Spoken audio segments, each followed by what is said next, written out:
Transportation. So transportation అంటేనే మనం normal గా ట్రాన్స్పోర్ట్ అని చెప్పేసి అంటాం. సో ట్రాన్స్పోర్ట్ అంటే ఏంటి? సో ఒకదాని నుంచి ఇంకొక ప్లేస్ కి వెళ్ళడం. సో ఇక్కడ మనం ఈ ట్రాన్స్పోర్టేషన్ లో ఏం చూస్తామంటే మన బాడీలో జరిగే బ్లడ్ ట్రాన్స్ఫర్ అవ్వడం అయితేనేమి, సో నర్వ్స్ అనేవి సిగ్నల్స్ పాస్ చేయడం, సో వీటన్నిటిని ఈ యొక్క ట్రాన్స్పోర్టేషన్ లో చూస్తాం. So transportation the circulatory system. Circulatory అంటే సో మొత్తం సర్కిల్ గా రౌండ్ అవడాన్ని ఏమన్నాము నార్మల్ లాంగ్వేజ్ లో సర్క్యులేటరీ అని చెప్పేసి అంటాం కదా. అంటే ఏంటి? Through out the body right from the head to toe జరిగే ప్రతి ఒక్క సర్క్యులేషన్ ని ఈ యొక్క ట్రాన్స్పోర్టేషన్ లో చూస్తాం. Okay, all the living organisms need nutrients, gases, liquids, etc. for growth and maintenance of the body. All the organisms would need to send these materials to all parts of their body, whether they are unicellular organisms or multicellular organisms. So ప్రతి ఒక్క organism ఏం కావాలి? Nutrients కావాలి, దానికి gases కావాలి, at the same time liquids కావాలి. అంటే so అమీబాని తీసుకున్నాం. Amoeba is a unicellular organism.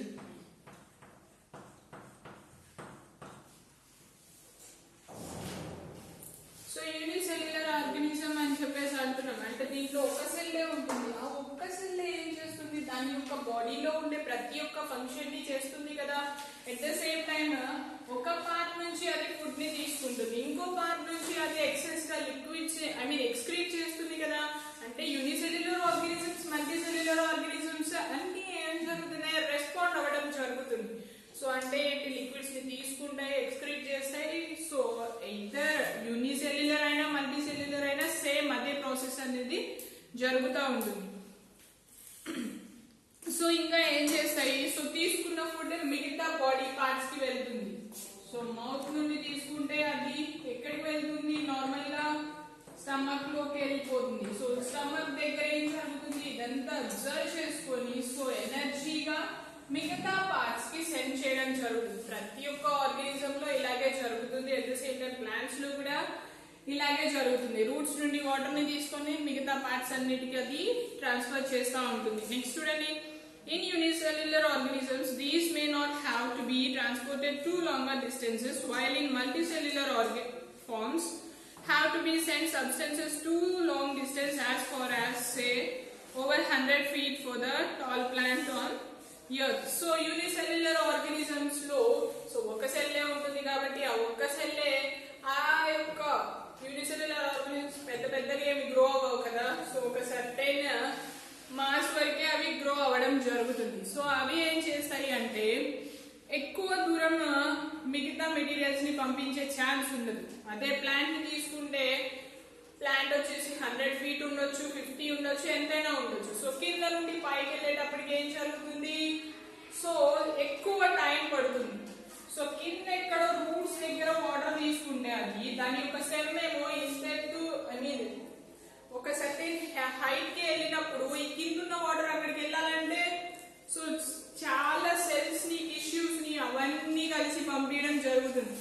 ఈ మధ్యలోనే ఏం జరుగుతుంది? ట్రాన్స్పిరేషన్ ప్రాసెస్ జరుగుతుంది. సో పైన లీవ్స్ కి వాటర్ వస్తుందా అంటే రాదు. ఎందుకని రాదు అంటే మధ్యలోనే వేపర్ అయిపోతున్నాయి వాటర్ అట్మాస్ఫియర్ లో ఉన్న గ్యాసెస్ ని యూజ్ చేసుకొని.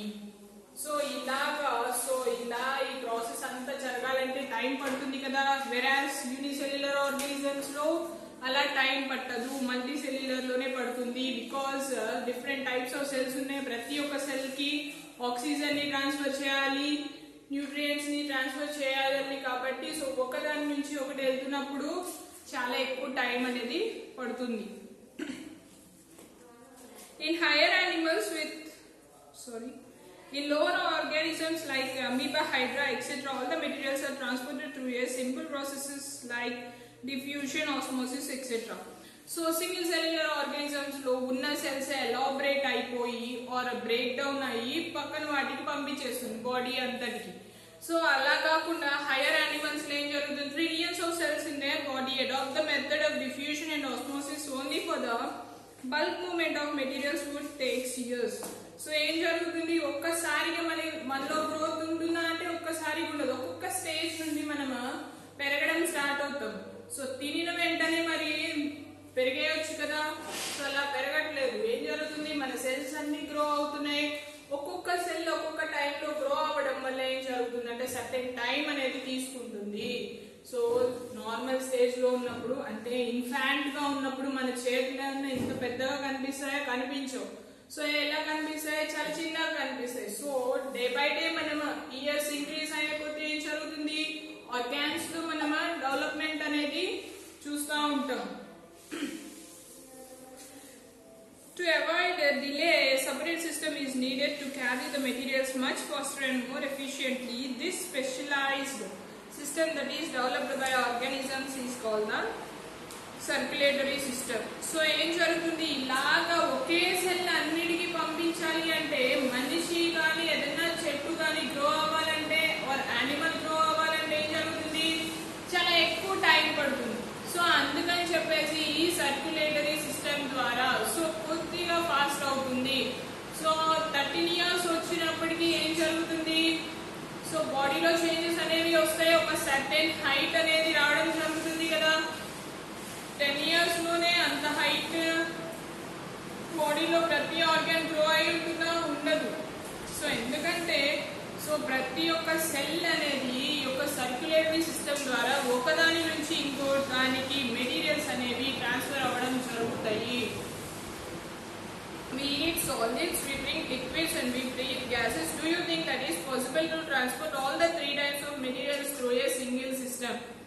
సో అలా కాకుండా ఈ యొక్క solids, liquids at the same time gases అన్ని ఒకే సిస్టమ్ ద్వారా జరుగుతాయా? జరుగుతాయి కదా, మన డైజెస్టివ్ సిస్టమ్ అంటారేమో. సో ఒక్కసారి చూడండి అమ్మా ఇక్కడ. సో డైజెస్టివ్ సిస్టమ్ లో so different types of enzymes అనేవి సెక్రేట్ అవుతుంది. సో ఒకటేమో సాలిడ్స్ అన్నిటిని బ్రేక్ డౌన్ చేస్తే ఇంకోటి లిక్విడ్స్ ని బ్రేక్ డౌన్ చేస్తుంది. సో ఇవన్నీ ఒకటే ఎనర్జీ ఇస్తాయా అంటే ఒకటే ఎనర్జీ ఇవ్వవు. సో సాలిడ్స్ ఏమో కొంత ఎక్కువ టైం తీసుకుంటుంది ఎనర్జీ ఇవ్వడానికి, వేరాస్ లిక్విడ్స్ ఏమో చాలా తక్కువ టైంలో బ్లడ్ తో మిక్స్ అయ్యి ఎనర్జీని మనకి ప్రొవైడ్ చేస్తాయి. So next respiration. So respiration మనం తినేప్పుడు ఆగిపోతుంది అని చెప్పేసి చెప్పుకున్నాం కదా ప్రీవియస్ క్లాస్ లో. సో మొత్తం జరిగేది విండ్ పైప్ యొక్క డైజెస్టివ్ సిస్టమ్ రెండు కలిసే ఉన్నా కానీ సో మనం తినే అప్పుడు ఈ యొక్క బ్రీతింగ్ ఆగిపోతుంది. సో అలా ఆగకుండా కంటిన్యూ అయిందనుకోండి సో మనకి ఏమయ్యే ఛాన్స్ ఉంది అంటే some times it may leads to death. Next step, let us study how this circulation is carried out in our body. Have you ever observed a doctor holding the wrist of the patient and looking at his watch for a minute?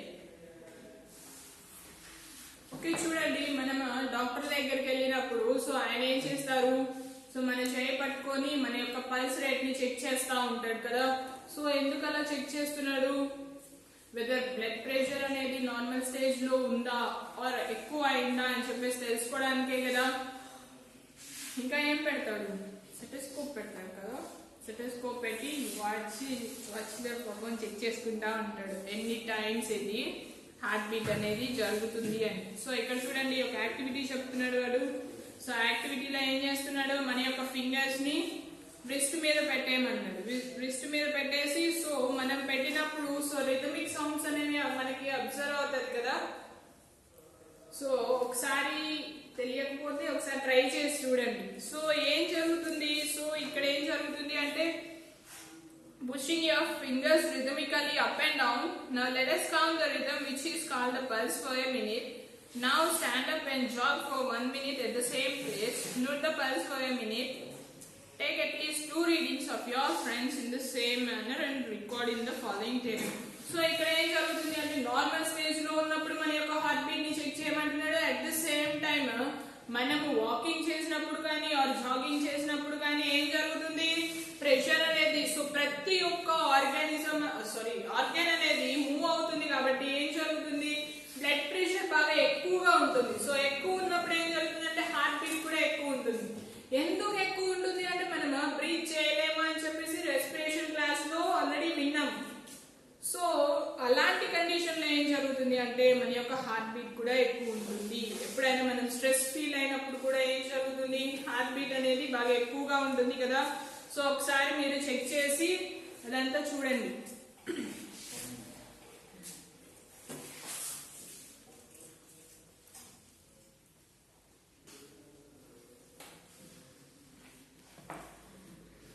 Next, activity 2. We see that pulse rate varies from person to person and situation to situation.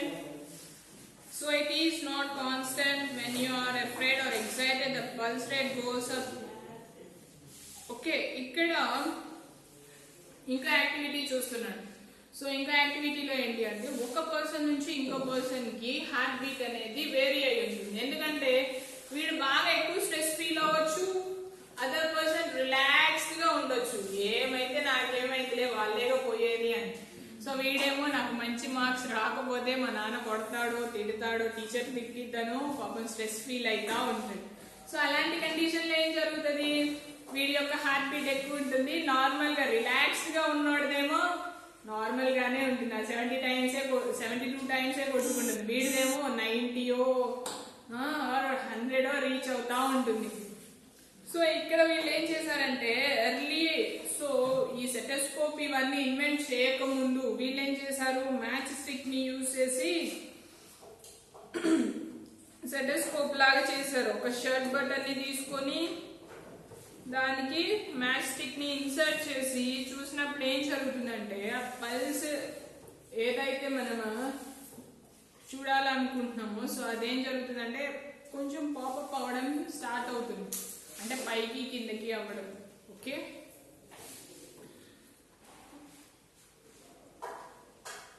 What did you find? So ఏం చూస్తామో రిథమికల్ sound అనేది పైకి కిందకి రావడం చూస్తూ ఉంటాం. Next, when do you think that pulse rate goes up? So normal గా ఎప్పుడు చూస్తాము, ఫాస్ట్ గా పరిగెత్తినప్పుడు ఆర్ ఈ యొక్క స్టెప్స్ క్లైంబ్ చేసినప్పుడు. సో అలాంటి కండిషన్ లో మన యొక్క హార్ట్ బీట్ ఎలా ఉంటుంది, కొంచెం ఎక్కువగా ఉంటుంది నార్మల్ స్టేజ్ తో కంపేర్ చేస్తే. What does the pulse rate shows? Pulse rate ని దేన్ని కంపేర్ చేసుకొని చెప్తాం, హార్ట్ బీట్ ని కంపేర్ చేసుకునే కదా చెప్పేది. పల్స్ రేట్ ని మనం ఎలా చెప్తాము, హార్ట్ బీట్ ని కంపేర్ చేసే కదా చెప్పేది. మనిషి బ్రతికున్నాడా లేదా అనేది చూసేది కూడా అదే కదా. హార్ట్ బీట్ అవుతుంటే అడు బ్రతికే ఉన్నాడా అంటాము, హార్ట్ బీట్ జరగకపోతే ఏమంటాము, చనిపోయాడని చెప్పేసి కదా మనం అనేది. నెక్స్ట్ చూడండి, do you know new Born babies 0 to 3 months వాళ్ళ యొక్క హార్ట్ బీట్ ఎంత ఉంటుంది, 100 to 150. Next 3 to 6 90 to 120, 6 to 12 8 to 120. Children 1 to 10 years 70 to 130 times. And finally well trained adults ఎంత ఉంటుంది అంటే 40 to 60 ఉంటుంది. 1860 లో లెనెక్ అనే ఆయన సెటోస్కోప్ ని ఇన్వెంట్ చేశారు. సో ఆయన డైరెక్ట్ గా ఇప్పుడు మనం యూజ్ చేసే సెటోస్కోప్ ని ఆయన ఇన్వెంట్ చేయలేదు, జస్ట్ ఒక పేపర్ ని తీసుకొని దాన్ని బాగా రోల్ చేసి, సో అప్పుడు రీసెంట్ పాస్ట్ ఇయర్స్ వరకు జస్ట్ చేతిని పట్టుకోను డైరెక్ట్ గా హార్ట్ దగ్గర చెవు పెట్టేసి వినడం స్టార్ట్ చేసేవాళ్ళు. ఎవరు అప్పట్లో డాక్టర్స్ అందరూ వెల్ డెవలప్డ్ ఏం కాదు కదా. సో నార్మల్ గా వీటి గురించి తెలిసిన వాళ్ళు ఏం చేసేవాళ్ళంటే అలాగా చెక్ చేసేవాళ్ళు. సో ఇలా కాదు, సో హార్ట్ బీట్ ఇలా అయితే సరిగ్గా తెలుసుకోలేకపోతున్నాము అని చెప్పేసి ఏం చేశాడంటే ఈయన ఒక పేపర్ ని తీసుకొని దాన్ని బాగా రోల్ చేసి, సో ఒక ఎండ్ ఏమో హార్ట్ దగ్గర నుంచి ఇంకో ఎండ్ ఏమో ఆయన ఇయర్ దగ్గర పెట్టుకొని, సో అలాగా చిన్నగా ఈ యొక్క సెటోస్కోప్ ని ఇన్వెంట్ చేయడం జరిగింది. సో ఫస్ట్ అసలు ఈ సెటోస్కోప్ అనేది ఇన్వెంట్ చేయాలి అనే థాట్ వచ్చింది ఎవరికి అంటే రెనే లెనెక్ అనే ఆయనకి. ఓకే, ఆల్రెడీ నిన్న ఏదో వర్క్ ఇచ్చినట్టున్నాను, సో అది నాకు ఎవరు సబ్మిట్ చేయలేదు, ఈ రోజు సబ్మిట్ చేయండి ఆన్లైన్లో.